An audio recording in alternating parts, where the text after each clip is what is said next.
तीसरा पार्ट उपयोजित इतिहास, इस पार्ट का मूल्यांकन करेंगे, इस पार्ट की समीक्षा करेंगे।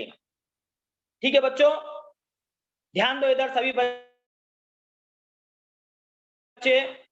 हमको उपयोजित इतिहास को समझने से पहले इस शब्द का अगर हम लोग विग्रह करेंगे कि उपयोजित अधिक इतिहास, तो उपयोजित किसे कहते हैं बच्चों? जब हमको उपयोजित समझ में आ जाएगा तो फिर इतिहास क्या है ये हमको उसको समझेंगे। उपयोजित इतिहास क्या है इसको हम समझने की कोशिश करेंगे। उपयोजित का मतलब होता है बच्चों जन संपर्क, सामान्य जन संपर्क अथवा सामान्य जन, मतलब इतिहास का अर्थ होता है कि भूतकालीन घटनाओं का तर्क शुद्ध पद्धति से किया गया अध्ययन क्या कहलाता है? इतिहास कहलाता है। उपयोजित मतलब जन संपर्क, मतलब सामान्य जनों का इतिहास, सामान्य जनों का तर्क शुद्ध पद्धति से किया गया अध्ययन उपयोजित इतिहास कहलाता है। ठीक है बच्चों, मैं आप लोगों की स्क्रीन शेयर कर रहा हूं, आपको समझ में आएगा।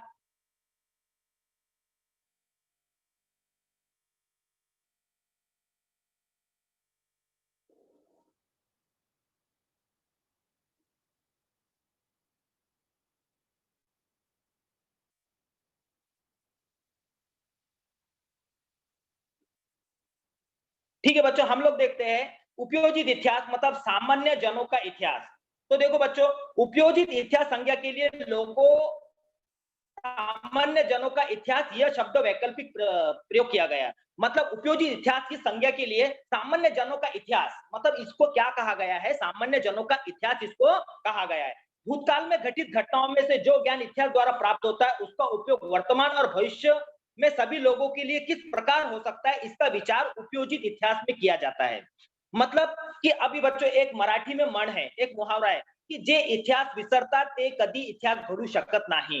मतलब जो इतिहास भूल जाते हैं वो कभी इतिहास बना नहीं सकते। तो जो भूतकालीन घटनाएं हैं इसका अध्ययन करके हम उसका फायदा वर्तमान स्थिति में किस प्रकार से किया जाए, इन सबका इतिहास जो है उपयोजित इतिहास विषय के द्वारा, सबका उपयोग उपयोजित इतिहास के विषय के द्वारा किया जाता है। अच्छा ठीक है, आगे देखते बच्चों, उपयोजित इतिहास और विविध विषयों में हुए अनुसंधान। अब इतिहास का संबंध विविध विषयों से संबंधित होता है बच्चों, इतिहास का संबंध विविध विषयों से होता है। देखो, उपयोजित इतिहास के क्षेत्र में केवल तज्ञ व्यक्तियों का ही वरना सामान्य लोगों का विविध रूप से सहभाग होता है।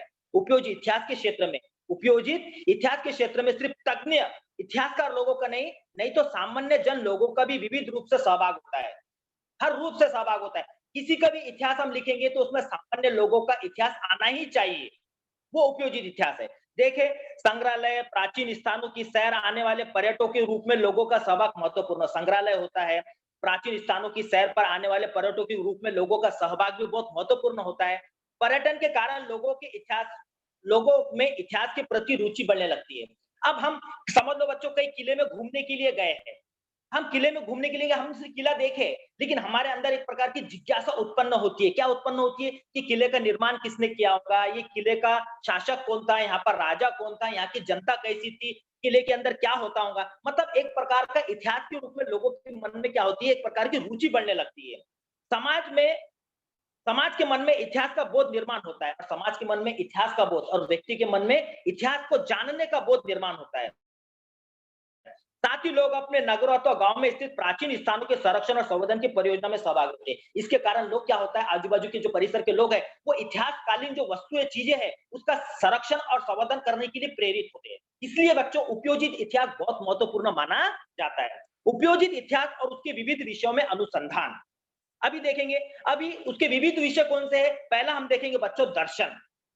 अभी दर्शन दर्शन में देखो, विविध विचारधाराओं का उद्गम, उसका कारण बनी वैचारिक परंपरा, उस विचारधारा की प्रगति यात्रा में इतिहास को समझना कि विविध प्रकार का बच्चों, विविध प्रकार की विचारधाराओं का उद्गम, उसका कारण बनी उसकी वैचारिक परंपरा और उस विचारधारा की प्रगति यात्रा के इतिहास को समझना। इसलिए इतिहास का अध्ययन करना आवश्यक होता है। इसलिए कि विचारधारा क्या है, किस प्रकार से पद्धति प्रचलित हुए, इसके कारण जो है उसके इतिहास का अध्ययन करना हमारे लिए जरूरी है।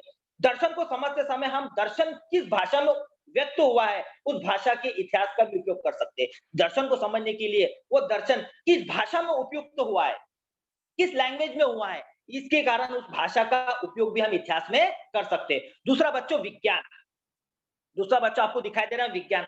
वैज्ञानिक आविष्कारों और सिद्धांतों का कालक्रम उन आविष्कारों के कारण परंपरा की श्रृंखला को समझने के लिए विज्ञान के इतिहास का तो विज्ञान का आविष्कार किस प्रकार से हुआ है, उसके सिद्धांत क्या है, उसका कालक्रम क्या है। बच्चों आप लोगों के लिए बता दूं, विज्ञान में जैसा जैसा बिजली का जो शोध हुआ है, बिजली का शोध किसने किया बच्चों? हमको पता है थॉमस अल्वा एडिसन।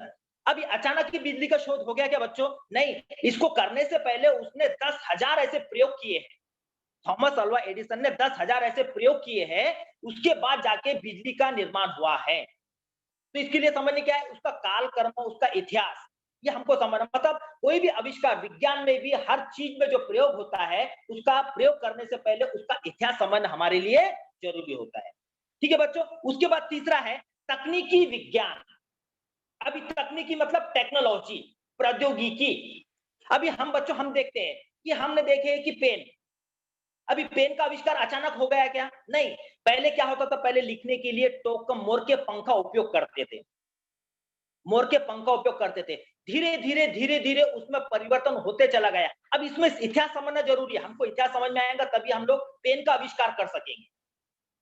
मोबाइल आज का जीता जाता सबूत है बच्चों, हमारे पास मोबाइल है। अब ये जो एंड्रॉइड मोबाइल है ये अचानक आ गया है क्या? नहीं, मोबाइल का शोध हुआ है, पहले वॉकी टाकी आया है। वॉकी टाकी मार्कोनी नामक वैज्ञानिक ने इसका शोध किया है। वॉकी टाकी जो पुलिसों के पास होती है, उसके जरिए दूर संचार बढ़ते बढ़ते बढ़ते आज धीरे धीरे मोबाइल में ऐसा हमारे पास एंड्रॉइड मोबाइल आ गया है। ये टेक्नोलॉजी है। तो ये मोबाइल अचानक शोध नहीं हुआ, इसका शोध करने से पहले जो प्राचीन का जो पहले से चली आ रही वस्तु है उसका इतिहास जानना हमारे लिए जरूरी है। इसलिए बच्चों इसको सामान्य जनों का इतिहास बोला जाता है। ठीक है, उसके बाद बच्चों देखेंगे उद्योग धंधे और व्यापार। उसके बाद देखेंगे हम लोग उद्योग धंधे और व्यापार। अभी बच्चों उद्योग धंधे और व्यापार क्या है कि बच्चों कोई भी उद्योग धंधा किस प्रकार से चले आ रहा है, उसका हमको उद्योग धंधे में अगर प्रसार करना है, जैसे देश की आर्थिक प्रगति हमको करना है, देश के उद्योग धंधों में अपना योगदान देना है, तो हमको पहले प्राचीन काल से चले आ रहे उद्योग धंधों का इतिहास समझना जरूरी होता है। अगर वो उद्योग धंधों को हम लोग नहीं समझेंगे, वो उद्योग धंधों को नहीं समझेंगे तो हम वर्तमान में अच्छी तरह से उद्योग धंधों का प्रसार नहीं कर सकेंगे। ठीक है बच्चों, उसके बाद देखेंगे प्रबंधन विज्ञान। अब प्रबंधन विज्ञान क्या है? देखो, उत्पादन में संसाधन, मानव शक्ति और उत्पादन विविध प्रक्रिया, बाजार क्रय विक्रय की प्रबंध श्रृंखला, इनके संबंध, भूतकालीन व्यवस्था किस प्रकार से थी इसको समझना आवश्यक है। कि उत्पादन के संसाधन, बच्चों उत्पादन के संसाधन, मानव शक्ति, उसका उत्पादन की विविध प्रक्रिया, वस्तु हमको बाजार में वस्तु मिलती है, बच्चों बाजार में हमको वस्तु मिलती है तो एकदम डायरेक्ट कारखाने से बाजार में आ जाती है क्या? उसके लिए कच्चे माल की जरूरत पड़ती है, उसमें प्रक्रिया की जाती है, उसमें पैसा लगाया जाता है, उसके बाद उसको मार्केट में यातायात करके लाया जाता है, फिर उसको बेचा जाता है, हम खरीदते हैं। तो ये विज्ञान प्रबंध, ये प्रबंधन है। ये हमको कोई भी वस्तु को खरीदने से पहले या कोई भी वस्तु का निर्माण करने से पहले हमको उसके प्रबंधन की जानकारी, प्रबंधन का इतिहास की जानकारी भी होना हमारे लिए जरूरी है। ठीक है बच्चों, उसके बाद है कला। अभी कला, कोई भी कला अवगत करने से पहले उसका इतिहास समझना हमारे लिए जरूरी है। जैसे कि देखो, विविध कला क्षेत्रों में अभिव्यक्ति और उसके कारण नए वैचारिक, भावनात्मक, सांस्कृतिक परंपराओं के आधार पर कला के विकास को समझना आवश्यक है। जो कला है उसका वैचारिक भावना, उसकी सांस्कृतिक भावना, उसकी भावनात्मक परंपराओं का विकास, उसका अध्ययन, उसके इतिहास का अध्ययन करना हमारे लिए जरूरी है। किसी भी कला अभिव्यक्ति के मर्म कलावृत्ति बनाने वाले मानसिकता विशिष्ट कला शैली के विकास के क्रम को सांस्कृतिक इतिहास का अध्ययन द्वारा समझा जा सकता है। उस कला को उसके सांस्कृतिक अध्ययन के द्वारा समझा जा सकता है। अभी तबला वादक की कला है, चित्रकला, तबला वादक कला है, गीत गायन कला है, उसी के साथ साथ मूर्ति कला, शिल्प कला है। अब इसको समझने के लिए हमको अगर उसको समझना है, हमको डायरेक्ट हम एक पत्थर को तोड़कर तराश कर मूर्ति नहीं बना सकते बच्चों, हम वैसी मूर्ति नहीं बना सकते। हमको पहले क्या करना पड़ेगा? हमको पहले क्या करना पड़ेगा? उस कला के इतिहास के बारे में जानकारी प्राप्त करना पड़ेगा कि किस किस प्रकार उसमें बारीक बारीक चीजें होती है, उसको समझना जरूरी है। मतलब बच्चों जितना भी इतिहास है, वो चाहे दर्शन हो, विज्ञान हो, तकनीकी विज्ञान हो, प्रबंधन हो, उद्योग धंधे हो, कला हो, इन सबको समझने के लिए हमको सामान्य जनों के इतिहास की जानकारी होना जरूरी है। क्योंकि ये लोगों के द्वारा ही जानकारी हमको प्रसारित किया, तो लोगों के अंदर एक प्रकार की जिज्ञासा पैदा होती है। उसके बाद देखो मानवीय ज्ञान शाखा। अभी मानवीय ज्ञान शाखा कौन सी है? मनुष्य की ज्ञान शाखा। देखो इतिहास, पुरातत्व, समाज विज्ञान, मानव विज्ञान, राजनीति विज्ञान, अर्थशास्त्र जैसी ज्ञान शाखाओं के उद्गम और विकास को समझ लेना इन ज्ञान शाखाओं के अध्ययन का आवश्यक अंग है। कि इतिहास, पुरातत्व विभाग, समाज विज्ञान, मानव विज्ञान, राजनीति विज्ञान, अर्थशास्त्र, इन ज्ञान शाखाओं को सही तरीके से समझ लेना, उनके विकास को समझ लेना, इन ज्ञान शाखा का अध्ययन कहा जाता है। ठीक है बच्चों, समझ में आया कि उपयोजित इतिहास और विविध विषयों में अनुसंधान में क्या क्या है? दर्शन, विज्ञान, तकनीकी विज्ञान, प्रबंधन, उद्योग धंधे, कला और मानवीय ज्ञान शाखा। ठीक है बच्चों, अब आगे का पॉइंट हम लोग देखते हैं। बच्चों, हम ये इसका मूल्यांकन कर रहे हैं, समीक्षा कर रहे हैं, इसलिए तुमको जो जो मोटी मोटी बातें हैं वो हमको समझना हमारे लिए जरूरी है। अब हम बच्चों, हम दूसरी स्क्रीन में आपको शेयर कर रहा हूं उपयोजित इतिहास और वर्तमान काल।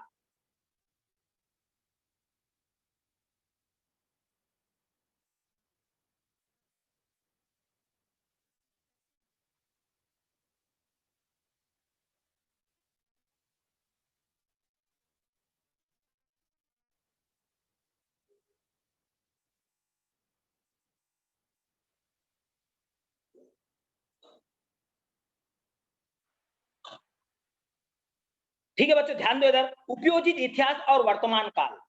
अभी ध्यान दो इधर कि मैंने तुमको पहले शुरुआत में पहले बताया हूं कि मनुष्य को अपना इतिहास बताने के लिए भूत इतिहास को समझना जरूरी है। इसलिए बोला जाता मराठी में, जे इतिहास विसरतात ते कधी इतिहास घडू शकत नाही। जो इतिहास भूल जाते हैं वो कभी इतिहास बना नहीं सकते। तो देखो, उपयोजित और वर्तमान काल कि मनुष्य को अपना वर्तमान काल सुरक्षित करने के लिए, अपना आज का समय सुरक्षित करने के लिए, आज हमको प्रगति करने के लिए उपयोजित इतिहास का समझना हमारे लिए बहुत जरूरी माना जाता है। देखो, प्राय ये प्रश्न पूछा जाता है कि प्रतिदिन व्यवहार में इतिहास की क्या उपयोगिता है। कि हमको ये समझना है, आज से ये प्रश्न पूछा जाता है कि वर्तमान जीवन में इतिहास की क्या उपयोगिता है, उपयोजित इतिहास किसे कहते हैं। इस प्रश्न के उत्तर में ऊपरी प्रश्न का उत्तर अपने आप मिल जाएगा कि हमारे इस प्रश्न के उत्तर में हमको ऊपरी प्रश्न कि उपयोजित इतिहास के माध्यम से ही मनुष्य अपना जो है वर्तमान अच्छी तरह से मजबूत कर सकता है, अपना भविष्य उज्जवल बना सकता है। ठीक है बच्चों, कि इतिहास हमको आज का अपना वर्तमान का इतिहास हमको अगर अच्छी तरह से करना है या वर्तमान हमारे को अच्छी तरह से बनाना है, हमको अच्छी तरह से बनाना है, तो हमको उपयोजित इतिहास का अध्ययन करना हमारे लिए जरूरी है। ठीक है बच्चों, उसके बाद 3.4 में आते हैं हम लोग, संस्कृति और प्राकृतिक विरासत का प्रबंधन। बहुत इंपॉर्टेंट है बच्चों, सबसे इंपॉर्टेंट इस भाग में, इस पार्ट में यही है कि सांस्कृतिक और विरासत, सांस्कृतिक और प्राकृतिक विरासत। अब बच्चों, सांस्कृतिक विरासत किसे कहेंगे, मैं तुमको बता रहा हूं, यहां पर तुमको आप चार्ट भी दिखाई दे रहा है बच्चों। ठीक है, तो मैं आप लोगों को समझना हमारे लिए जरूरी है। सांस्कृतिक विरासत किसे कहेंगे, जो विरासत बच्चों, जो ऐतिहासिक विरासत मनुष्य की मानव निर्मित है, जो विरासत मानव निर्मित है, वो कौन सी विरासत मानी जाती है, सांस्कृतिक विरासत मानी जाती है। जो मनुष्य के द्वारा निर्मित है वो कौन सी विरासत, सांस्कृतिक विरासत। और प्राकृतिक विरासत जो प्राकृतिक रूप से तैयार की गई है वो कौन सी विरासत है, वो प्राकृतिक, नेचुरल। अब सांस्कृतिक विरासत के दो भाग बताए गए बच्चों, एक मूर्त सांस्कृतिक विरासत, इस वर्ग में प्राचीन स्थान मूर्त, जिसे हम सिर्फ देख सकते हैं, जिसे हम देख सकते हैं, मूर्त सांस्कृतिक विरासत। इस वर्ग में प्राचीन स्थान, वास्तु, वस्तुएं, हस्तलिखित पांडुलिपियां, शिल्प, चित्र आदि का समावेश होता है। सांस्कृतिक विरासत के दो भाग है बच्चों, एक मूर्त सांस्कृतिक विरासत, एक अमृत सांस्कृतिक विरासत। अमृत सांस्कृतिक विरासत में क्या आता है, स्थान, वास्तु, वस्तुएं, हस्तलिखित पांडुलिपियां, शिल्प, चित्र आदि का समावेश होता है। और अमृत सांस्कृतिक विरासत में क्या है, मौखिक परंपरा है, उसके उपयोग में लाई जाने वाली भाषा, जो मौखिक परंपरा है, जो बोलचाल की है, मौखिक परंपरा है, उसके उपयोग में लाई जाने वाली भाषा, पारंपरिक ज्ञान, तीज त्योहार, पर्व मनाने वाली सामाजिक प्रथाएं और धार्मिक विधियां। हमारी धार्मिक विधियां, ये अमृत अमृत सांस्कृतिक विरासत में इसका समावेश होता है। जैसे कोई भी त्योहार, दिवाली का त्योहार मनाया जाता है, दीवे जलाने की प्रथा है, होली के त्योहार है, रंगों से होली खेली जाती है। हाँ, महाराष्ट्र के अंदर पोला त्योहार मनाया जाता है, पोला बैलों के लिए एक प्रकार का पवित्र त्योहार माना जाता है। ये हमारी धार्मिक विरासत है, ये हमारी धार्मिक विधियां है।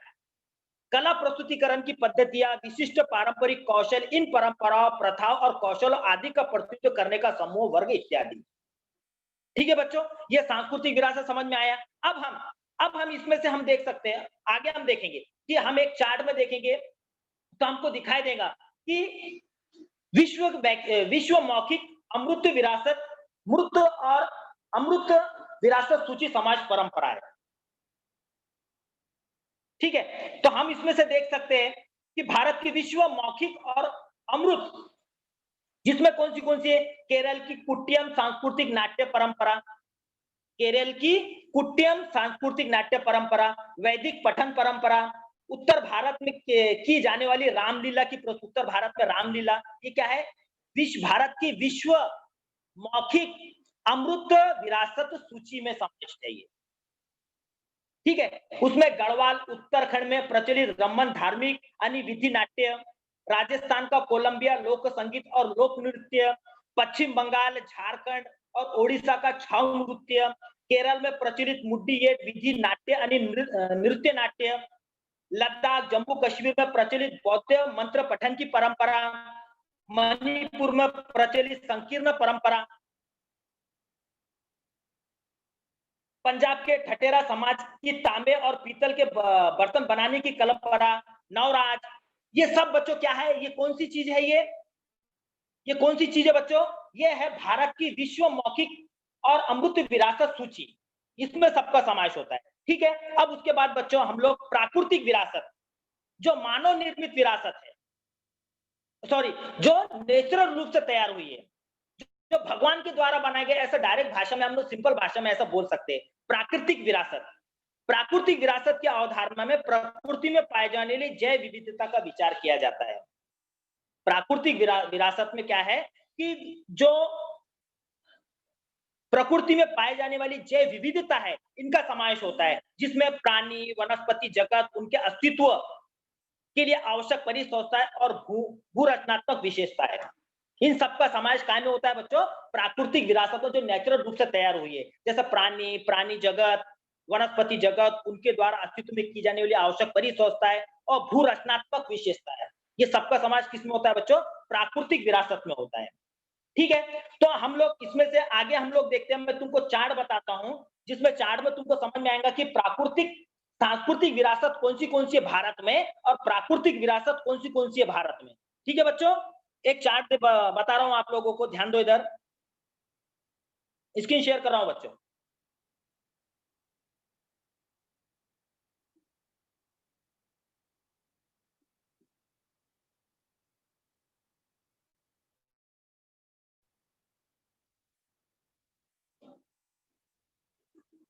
बच्चों ये स्क्रीन में आप लोगों को जो दिखाई दे रहा है, ये कुछ कम भाग है, लेकिन इसमें बहुत से ऐसे भाग है जो मैं तो आपको पढ़कर बताऊंगा।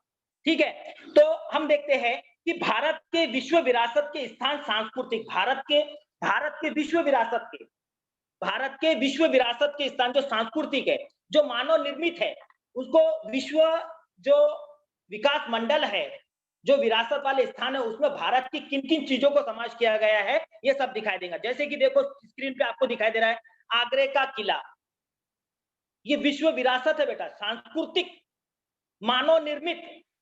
कौन सा है? आगरे का किला। दूसरा, अब ये कब रखा गया है? 1983 में रखा गया है विश्व विरासत की सूची में।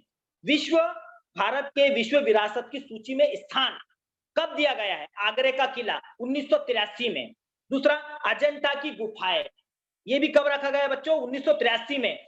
वेरुल की गुफाएं, अजंता वेरुला की गुफाएं, ये कब रखा है? 1983 में। उसके बाद 1983 में भारत की बहुत महत्वपूर्ण एक जो 7 आश्चर्यों में एक का समावेश होता है बच्चों, क्या? ताजमहल। ताजमहल सही बच्चे जानते हैं, आगरे का ताजमहल जो है वो शाहजहां ने अपनी प्रिय पत्नी मुमताज महल के नाम से ताजमहल बनाया है। ये भी विश्व विरासत सूची में भी इनका स्थान है, और ये कब रखा गया बच्चों? 1983 में। ठीक है, उसके बाद महाबलीपुर के मंदिर 1984 में। कोणार्क का सूर्य मंदिर, बहुत ही प्रसिद्ध कोणार्क का सूर्य मंदिर पाया जाता है बच्चों, कब रखा गया विश्व विरासत सूची में? 1984 में। उसके बाद गोवा के चर्च और कॉन्वेंट, गोवा के चर्च और कॉन्वेंट भी बच्चों फतेहपुर सीकरी, फतेहपुर सीकरी आगरे से थोड़ी दूरी पर है बच्चों। आपको दिखाई देगा फतेहपुर सीकरी में जोधा महल है, अकबर के द्वारा बनाया गया। अपनी प्रिय पत्नी जोधा भाई की याद में, जो जोधा भाई के लिए उन्होंने एक महल बनाया था, जोधा महल, वो फतेहपुर सीकरी में। ये भी बच्चों विश्व विरासत सूची में भी इसको स्थान दिया गया है। कब दिया गया? 1986 में। उसके बाद हम्पी का वास्तु संकुल, 1986 में खजुराहो के मंदिर, 1987 में घारीपुरी एलिफेंटा की गुफा है। एलिफेंटा मुंबई में जब रहते हैं बच्चों तो आपको दिखा देगा एलिफेंटा की गुफा है। ये कब? 1987 में रखा गया है। उसी के प्रकार देखो बच्चों, 1987 में ही चोलों के मंदिर तंजो का बृहदेश्वर, ये तुमको चार्ट में दिखाई नहीं दे रहा बच्चों, बहुत बड़ी लिस्ट है। मैं सब लिस्ट आपको बता रहा हूँ। ये कौन सी लिस्ट है? भारत के विश्व विरासत के स्थान, कि भारत के विश्व विरासत के स्थान है। इसके बाद हम लोग जो है भारत के विश्व विरासत के स्थान देखेंगे, लेकिन प्राकृतिक रूप से। ठीक है, अभी हम देख रहे हैं भारत के विश्व विरासत स्थान सांस्कृतिक, मानव निर्मित। ठीक है, उसके बाद मंदिर, गंगे टोचलेश्वरम का बृहदेश्वर मंदिर और दारासुरम का एरावतेश्वर मंदिर, पट्टदल के मंदिर, सांची का स्तूप, हुमायूं की कब्र, कुतुब मीनार और परिसर की वस्तुएं, कुतुब मीनार है उसकी परिसर की वस्तुएं। ये कब रखा गया? 1993 में। 1999 में बच्चों देखो, दार्जिलिंग का हिमालयन रेलवे, दूसरा नीलगिरी माउंटेन रेलवे, द कालका शिमला रेलवे। उसके बाद 2002 में बच्चों, 2002 में बोध गया का महाबोधि मंदिर और परिसर, 2003 में भीमबेटका का शैलाश्रम, 2004 में चंपानेर पावागढ़ पुरातत्व स्थान, 2004 में बच्चों छत्रपति शिवाजी महाराज टर्मिनस मुंबई, जिसे CSTVT आप लोग कहते हैं। पहले उसका नाम विक्टोरिया टर्मिनस था, आज उसका नाम छत्रपति शिवाजी महाराज टर्मिनस हो गया। और बच्चों ये भारत के विश्व विरासत में इनका स्थान दिया गया। आप लोगों को क्वेश्चन पूछा जाता है कि प्राकृतिक विरासत और मानव, प्राकृतिक विरासत और सांस्कृतिक विरासत, ऐसा चार्ट बनाया होता है। या तो आप लोगों को संकल्पना चित्र पूरा करने का एक क्वेश्चन दिया जाता है। तो बच्चों प्राकृतिक विरासत कौन सी है, सांस्कृतिक विरासत कौन सी है, ये हमको समझना जरूरी है। ये चार्ट को हम अच्छी तरह से समझेंगे, हमको समझ में आएगा कि सांस्कृतिक विरासत कौन सी है। ये 2 मार्क तुम्हारे, आप लोगों के 2 मार्क का ये क्वेश्चन पूछा जाता है कि निम्नलिखित अवधारणा को पूर्ण करो, निम्नलिखित संकल्पना चित्र पूर्ण करो। एक तरफ आता है सांस्कृतिक विरासत, एक तरफ आता है प्राकृतिक विरासत। उसमें एक नाम दिया होता है, बाकी के नाम हमको लिखना होता है। इसमें एक नाम दिया होता है, बाकी के नाम हमको लिखना होता है। इसलिए सांस्कृतिक विरासत में कौन सी चीजें, कौन सी वास्तुएं रखी गई है, इसको समझना हमारे लिए जरूरी है। ठीक है बच्चों, उसके बाद देखो लाल किला दिल्ली का, 2007 में दिल्ली का लाल किला, ये भी भारत की विश्व विरासत सूची में सांस्कृतिक विरासत क्षेत्र में इसका नाम लिखा गया है। उसके बाद 2010 में जंतर मंतर जयपुर, 2013 में राजस्थान के पर्वतीय गढ़, 2014 में गुजरात के पाटन में रानी की बाव, 2016 में नालंदा महाविहार पुरातत्व स्थान, 2016 में चंडीगढ़ का कैपिटल कॉम्प्लेक्स, और 2017 में अहमदाबाद ऐतिहासिक नगर। अहमदाबाद भी ऐतिहासिक नगर, ये विश्व विरासत सूची में भी इनका नाम लिखा गया है सांस्कृतिक। ठीक है बच्चों, समझ में आया? अब मैं दूसरी स्क्रीन शेयर आपको करता हूं, जिसमें भारत के विश्व विरासत के प्राकृतिक स्थान। बच्चों ये पाठ का जो निचोड़ है, ये 2 चीजों के ऊपर निर्भर है। ये पाठ का निचोड़ जो है 2 चीजों के ऊपर निर्भर है बच्चों, कि विरासत 2 चीजों के ऊपर है। पाठ के जो समीक्षा है इसमें देखिए सांस्कृतिक और प्राकृतिक विरासत, यही सबसे ज्यादा इंपॉर्टेंट है, सांस्कृतिक और प्राकृतिक विरासत। सांस्कृतिक विरासत में 2 भागों में विभाजित किया गया, मृत और अमृत। और प्राकृतिक विभाग में अब कौन सा आता है ये हम लोग देखेंगे। जो प्राकृतिक मानव निर्मित नहीं है, जो प्राकृतिक रूप से निर्मित, जिसमें वनस्पति जगत, प्राणी और उनकी भू रचनात्मक विशेषताएं, परिसंस्थाएं आदि चीजों का समावेश होता है। ठीक है, मैं अब दूसरी स्क्रीन आप लोगों को शेयर कर रहा हूं बच्चों।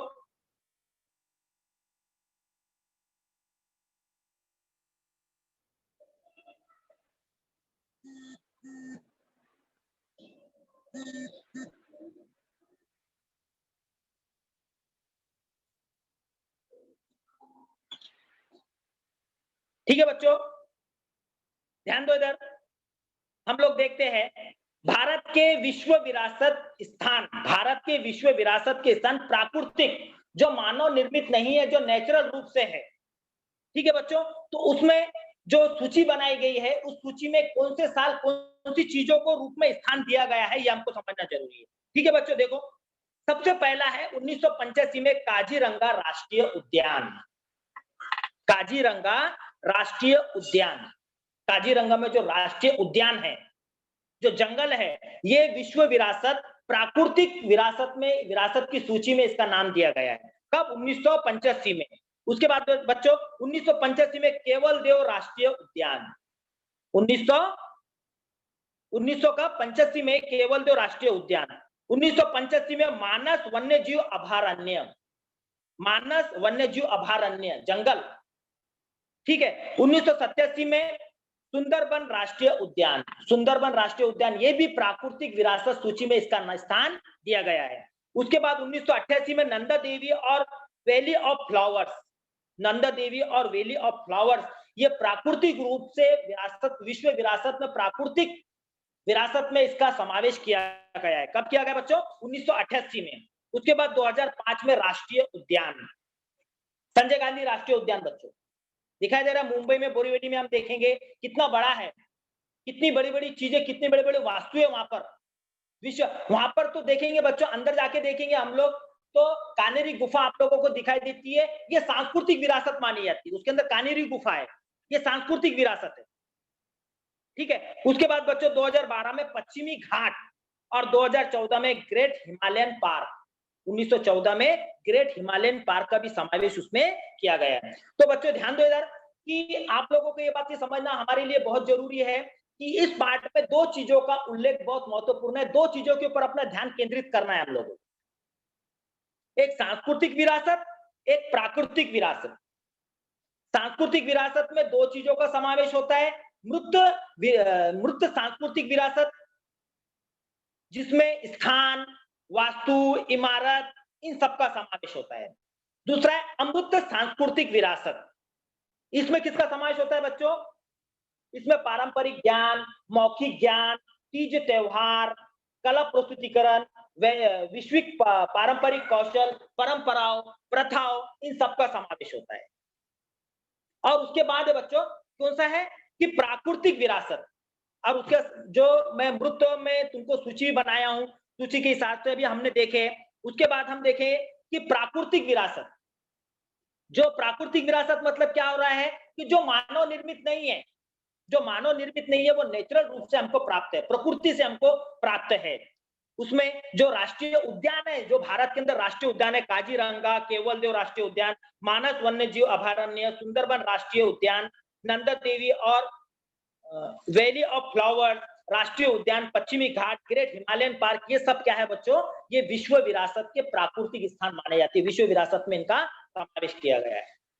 ठीक है बच्चों, अब देखेंगे भारत में मिश्र स्वरूप के विश्व विरासत, भारत में मिश्र स्वरूप के विश्व विरासत एक है बच्चों, जिसका चार्ट में उल्लेख नहीं है, लेकिन भारत में विश्व स्वरूप के विरासत मिश्र या प्राइवेट भी और मिश्र भी है, मतलब सरकारी भी है, जिसमें क्या है? कांचनगंगा राष्ट्रीय उद्यान, कांचनगंगा राष्ट्रीय उद्यान।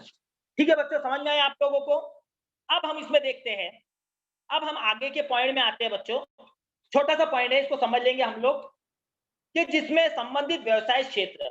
अब ये विश्व विरासत वाले स्थान है, इससे संबंधित क्षेत्रों में लोगों को व्यवसाय के किस प्रकार के क्षेत्र उपलब्ध होते हैं, इस विरासत में हमको किस प्रकार के क्षेत्र उल्लेख होते हैं। देखो नीचे उल्लेखित क्षेत्रों में संबंधित कानूनी नियम और सार्वजनिक नीतियां निश्चित करने हेतु इतिहास का ज्ञान सहयोगी सिद्ध होता है। नीचे जो उल्लेखित है बच्चों, उसमें कानूनी नियम और सार्वजनिक नीतियां निश्चित करने हेतु इतिहास का ज्ञान हमारे लिए इतिहास सिद्ध होता है। पहला, संग्रहालय और अभिलेखागार, यहाँ पर हमको अच्छे व्यवसाय के क्षेत्र उपलब्ध हो सकते हैं, संग्रहालय में, अभिलेखागार में। ऐतिहासिक स्थानों का संरक्षण और संवर्धन, उसकी रक्षा करने के लिए। पर्यटन और आतिथ्य, जो पर्यटन वाला स्थान है, और आतिथ्य जो मेहमान वहां से बाहर से देखने के लिए आते हैं, वो। मनोरंजन और संपर्क माध्यम, और मनोरंजन और संपर्क माध्यम भी इसका समावेश होता है। ठीक है बच्चों, इसमें से देखते हैं हम लोग, एक तुम्हारी किताब में आप लोगों को दिखाई देगा कि इंडियन म्यूजियम कोलकाता। तो देखो बच्चों, कोलकाता में स्थित इंडियन म्यूजियम की स्थापना एशियाटिक सोसाइटी द्वारा 1814 में हुई है। डेनिश वनस्पति वैज्ञानिक नेथेली वॉलिक इन संग्रहालय के संस्थापक और प्रथम संग्रहपाल थे। यहाँ दिया गया संग्रहालय का छायाचित्र 1905 का है। संग्रहालय के 3 प्रमुख विभाग कला, पुरातत्व और मानव विज्ञान है तथा उसे जुड़े संरक्षण, प्रकाशन, छायाचित्रण, प्रदर्शनी, प्रस्तुतिकरण, प्राकृतिक निर्मिति, प्रशिक्षण, ग्रंथालय, सुरक्षा जैसे विभाग माने जाते हैं। ठीक है बच्चों, आगे देखते हैं हम लोग। इस पाठ में हमने देखा है कि उपयोजित इतिहास का कार्य क्षेत्र लोगों के इतिहास के बारे में जागरण किस प्रकार किया जा सकता है। इस पाठ में हमने देखा है कि उपयोजित इतिहास के कार्य क्षेत्र में लोगों में इतिहास के बारे में जन जागृति किस प्रकार से पैदा की जा सकती है। हमारी सांस्कृतिक और प्राकृतिक विरासत का संरक्षण और संवर्धन विषय में समाज में किस प्रकार जागृति की जा सकती है। हमारी सांस्कृतिक प्राकृतिक विरासत का संरक्षण और संवर्धन, इसके विषय में लोगों के मन में किस प्रकार की जन जागृति निर्माण की जा सकती है। इसके लिए इतिहास के ज्ञान का उपयोग कैसे किया जाता है, इसलिए इसके लिए इतिहास के ज्ञान का उपयोग किस प्रकार से किया जा सकता है। उसके अनुसांगिक रूप से व्यावसायिक कौशल और उद्योग क्षेत्रों में किस प्रकार की उसके संलग्न रूप से व्यावसायिक कौशल में उद्योग धंधों में किस प्रकार से वृद्धि की जा सकती है, आदि बातों पर विचार भी हम नियोजन भी कर सकते हैं। उपयोजित इतिहास में इसका उल्लेख किया जाता है। ऐतिहासिक और सार्वजनिक स्थानों का विद्रुपीकरण न हो, आगामी पीढ़ियों के हितों के लिए उसकी उचित पद्धति से संरक्षण और संवर्धन आवश्यक हो। आगामी पीढ़ी जो ऐतिहासिक परंपरा है, जो ऐतिहासिक विरासत है, उसका किसी प्रकार से उसका खंडन ना हो, किसी प्रकार से उसको नुकसान ना हो, और आने वाली पीढ़ी के लिए ये इतिहास की वस्तुएं जो चीजें हैं, इसका किस प्रकार से संवर्धन और संरक्षण हो, ये हमारे लिए आवश्यक माना जाता है। ठीक है बच्चों, यहाँ पर ये अपना पाठ खत्म हो रहा है बच्चों। अभी आप लोगों को जो भी प्रश्न है आप लोग पूछ सकते हैं बच्चों। हाँ बच्चों, इस टॉपिक से संबंधित अगर कोई क्वेश्चन है तो आप लोग पूछ सकते हो। अपना हैंड राइज कीजिए, अपना हाथ ऊपर कीजिए। इतिहास के इस टॉपिक से संबंधित अगर कोई भी क्वेश्चन है, कोई क्वेरीज है, तो आप लोग पूछ सकते हो। चौधरी सर आपको उसका आंसर बताएंगे, हल बताएंगे। हाँ बच्चों, आप पूछ सकते हैं।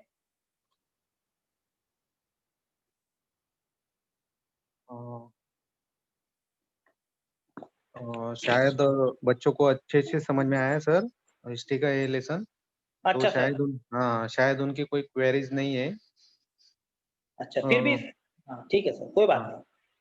हाँ बच्चों, अगर फिर भी आपको अगर कुछ पूछना है तो आप लोग पूछ सकते हो। इस इतिहास से, इस टॉपिक से संबंधित कोई भी क्वेश्चन है तो आप लोग पूछ सकते हो। सर उसका जवाब देंगे आपको, उसका आंसर देंगे। मन के अंदर कोई भी शंका मत रखिए।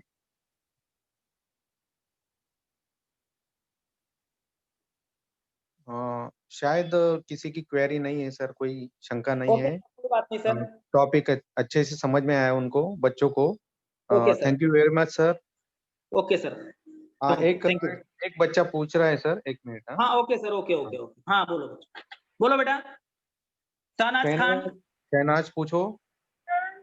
सर मूर्त और अमूर्त जो आपने सबसे पहले बताया वो जरा दोबारा बताइए ना। अच्छा बच्चों, अच्छा ठीक है। देखो, अमूर्त मूर्त सांस्कृतिक विरासत में, जिसमें जो मूर्त जो हम आंखों से बच्चों देख सकते हैं, जो वास्तु है, जैसे कि इसमें स्थान है, वास्तु है, वस्तु है, हस्तलिखित पांडुलिपियां, शिल्प है, चित्र आदि का समाज जो हम आंखों से देख सकते हैं बच्चों। ठीक है, जो हमको आंखों से हमारे आंखों के सामने दिख रहा है, वो कौन सी मूर्त सांस्कृतिक विरासत है। और अमृत मतलब क्या है कि बच्चों हम लोग जिसको महसूस कर सकते हैं लेकिन आंखों से देख नहीं सकते। जैसा पारंपरिक ज्ञान, तीज त्योहार हम लोग मनाते हैं, लेकिन कोई तीज त्योहार हमारे को दिखने की चीज है क्या? नहीं, हम इसको मनाते हैं, हम इसको महसूस करते हैं। ठीक है। मकसूद पूछो बेटा। हाँ मकसूद पूछो बेटा। मकसूद अपना माइक ऑन करो। Hello, good morning sir. हाँ गुड मॉर्निंग बेटा। सर इसमें जो आप जिक्र किए सुंदरबन का, हाँ सर सुंदरबन क्या है, जंगल है क्या सर कोई? हाँ बेटा, ये सुंदरबन जो है ना, ये सुंदरबन जैसे कि अपना मुंबई में हम लोग देखेंगे बच्चों कि संजय गांधी राष्ट्रीय उद्यान, अभी राष्ट्रीय उद्यान है, लेकिन राष्ट्रीय उद्यान को नाम क्या दिया गया बच्चों? संजय गांधी, है ना। तो उसी प्रकार ये सुंदरबन जो है ये नाम दिया गया है। ठीक है। मगर सर इसमें बहुत सारे जड़ी बूटियां भी तो पाए जाते होंगे ना? हाँ हाँ बिल्कुल, ये राष्ट्रीय उद्यान में तो बच्चों ये विश्व विरासत वाले क्षेत्र है, ये विश्व विरासत वाले स्थान है। यहाँ पर हर प्रकार के पेड़ पौधे जड़ी बूटियां सब पाई जाती है बच्चों, ठीक है।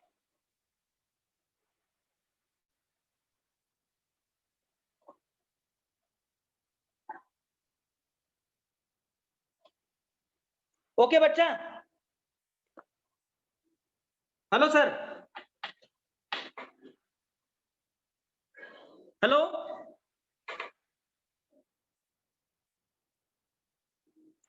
पिंकी और रिंकी, हाँ पूछो बेटा, अपना माइक ऑन करके पूछो बेटा। पिंकी, रिंकी बोलो।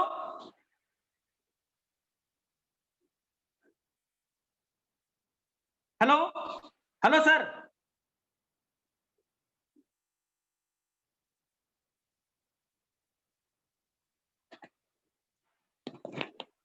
हेलो सर, हाँ पिंकी पूछो बेटा, तुमने हाथ बेटा ऊपर पूछो पिंकी,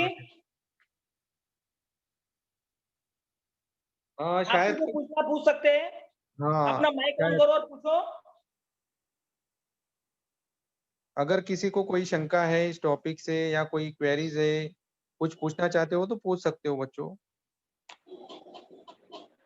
हाँ शायद किसी को कोई क्वेरी नहीं सर। ओके धन्यवाद सर, सर जी, धन्यवाद, थैंक यू आपने सर, बहुत थैंक ही यू वेरी अच्छे से मच, पढ़ाया। Thank you sir, thank you, welcome thank, welcome. Okay, thank you sir.